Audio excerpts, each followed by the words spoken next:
Hey guys, it's the 6th of September 2020 and it's been an interesting week. Quite a few things happened. The thing that's catching my eye the most at the moment is the changing of management for the BBC.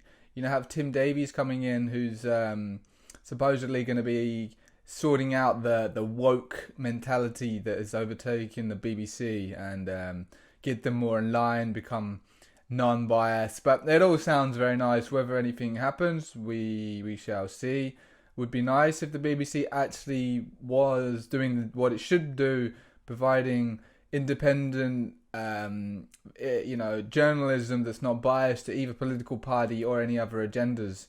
That would be nice. That's the idea of the BBC, especially as it's funded by the taxpayers. It's not supposed to be some political arm of the government that follows a certain agenda and toes a certain line, which seems to be very anti-English and anti-British in many ways. I'm crossing my fingers that this is actually a good move, but we shall see. Who knows? It sort of relates to whether or not the QAnon phenomenon is actually taking place here in the UK as well, where there are actually good people, white hats, working within the UK government, and maybe that's tied to Boris. But I can't quite confirm that yet. I haven't seen enough yet to say definitely whether or not Boris is on the team of the good guys. But we'll see. We'll see if this BBC management position change makes any difference. I hope it does. I hope it does. But we'll see. And then also you have the migrant crisis, it's being called, I guess, the invasion that's being called, of people coming into the country illegally. Now, I have no problem, I can understand places, it's hard in a lot of places in the world, and it's better here in England, but it's pretty fucked here for a lot of people as well. It's not like it's perfect, and there's so many things that need to be improved and changed for this society and just for the UK in general and the people. And I don't think bringing in more migrants to just put them in hotels and pay for them to live here and the NHS and all of that, I don't think that's a solution right now. I think we need to not close like for everyone, but we need stronger borders. What is this? I mean, how hard is it for people to legally become a UK citizen? But if you just come here on a boat with no passport, then you can become you get everything paid for, your food and accommodation, healthcare, and it doesn't seem right. It really just doesn't seem right. And it's not like they're coming just from countries that may have had our influence, and we've, as the good old British have done. Well, I suppose there's more the government and ruling classes that have helped assist fucking up a lot of the world. And leaving systems that are very cleverly designed to strip away wealth and freedom and all this sort of stuff. I mean, it wasn't per se the British people, although we brought it across. It was definitely the Crown and the evil entities that have been running the show for a very long time. So it's not even from those countries specifically. It's just basically anyone who can get here, it seems. I've seen videos of people and asking where they're from. They're from all these different countries, and it doesn't seem right. And there was a protest. It wasn't a huge one, but it seemed to cause a huge police response, like a very big police response regarding this. Interesting to see how the police were called to this protest and not other protests. But it's a tough one because they are still humans, but I don't think flooding the Europe in general with all of these migrants, it's going to help at all. We're going to lose like the national sovereignty. You're going to lose just being having your culture and your country if it carries on too much. I think ideally, right, you'd want to just focus on your own country, just like relation to yourself. You want to make sure before you help others that you are in a good position, you are healthy, you are stable, your life is going good, or at least good enough, not perfect maybe, before you help others. Because otherwise you will burn yourself out, and then eventually you won't be able to help others because you didn't help yourself. Same for countries. I think countries should sort themselves out first before helping others. I mean, it's insane. Still, the UK sends aid to China. Like, what the fuck? The second largest economy in the world. Their economy is actually larger than ours, but for some reason we are sending them aid.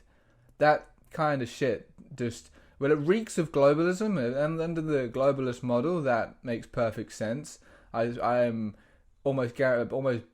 could almost guarantee that those funds don't actually reach the people of the country they go to anyway. I'm sure they're filtered through many layers of corruption before any money is received to the actual intended destination. So that's another thing that could be looked at. But of course, it's all just moving the cards around when we're still in this current financial system, this current political system. But we can at least make steps in the right direction and not go further backwards. But yeah, I personally, I think we should look after our borders and then look after ourselves, get ourselves in good order, and before we can help others. But yeah, we'll see how that goes. I reckon there'll be more protests down there. The response online was actually pretty positive from some of the Daily Mail comments that I saw. There was quite a few people that actually supported the people going down there and stopping these people. So that's good. And then you have related again on the COVID side of things, the CDC revealing that only 6% of the deaths were purely from COVID. The other 94% had other comorbidities that probably were the reason they died anyway. They just happened to have COVID, and maybe that sped things up a little bit. But it's like, yeah, they weren't looking great anyway. Which brings it from 180,000 roughly to about 9,000. Which is very significant. Very, very significant. Because it means that anyone who's healthy and is maybe under 75 is going to be alright. There are many of us who knew this, but I think there are still many people who don't actually know this, and they still think that a lot of people are going to die from this, and there's so much fear still prevalent. I can understand people were really traumatized, like the governments and media went full force in throwing out the fear, and it was quite effective on some people. So it's going to take a while, I guess, for them to become untraumatized, if they can be, if they haven't just been broken. I hope not. But I have seen some people that have been really traumatized through this. But maybe once they start to look around, they see everything's okay and things are going back to the way they were, maybe they'll relax a little bit. But we've still definitely got a bit more to go through here in the UK on the economic side of things. Now the furlough scheme's starting to come to an end as well. It's going to be interesting to see how the economy reacts.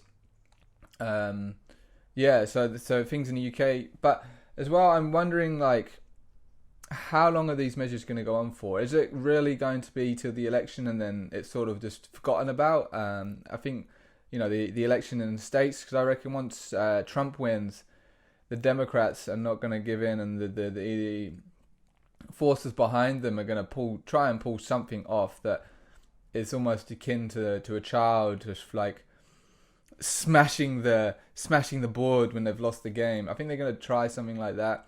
So at that point, I think the COVID narrative will fly out the window, and it could even be quite impressive how quickly the narrative has dropped from the COVID thing. It looks like Trump has got it, but in the scenario that Biden actually somehow wins this, I don't know where the COVID agenda will go there, and maybe it will continue to its climax of vaccines. But if Biden wins, I think the USA will go to shit very fast, even more so than parts of it have already, which is partly why I think Trump will win. Just from looking from the outside, it seems very clear to me that he has it in the bag. Although I talked to some Americans on the ground and they have mixed ideas depending on where they are and the people that they speak to. But no, I'm quite confident that Trump will get that, and then the probably hydroxychloroquine or something will come out that will just be like nip the vaccine agenda in the bud, or there'll be an alternative vaccine that isn't produced from the Bill Gates Foundation, maybe, I'm not sure, but I definitely don't have this heavy, horrible feeling that I did have at the start of all of this. That everyone's gonna get mandatory vaccine. It's gonna be it's gonna be fucking total totalitarianism everywhere, and this is basically it. That's totally gone. In fact, I'm extremely optimistic now for the future, as I was before. Maybe that month period where I wasn't sure with this whole COVID thing.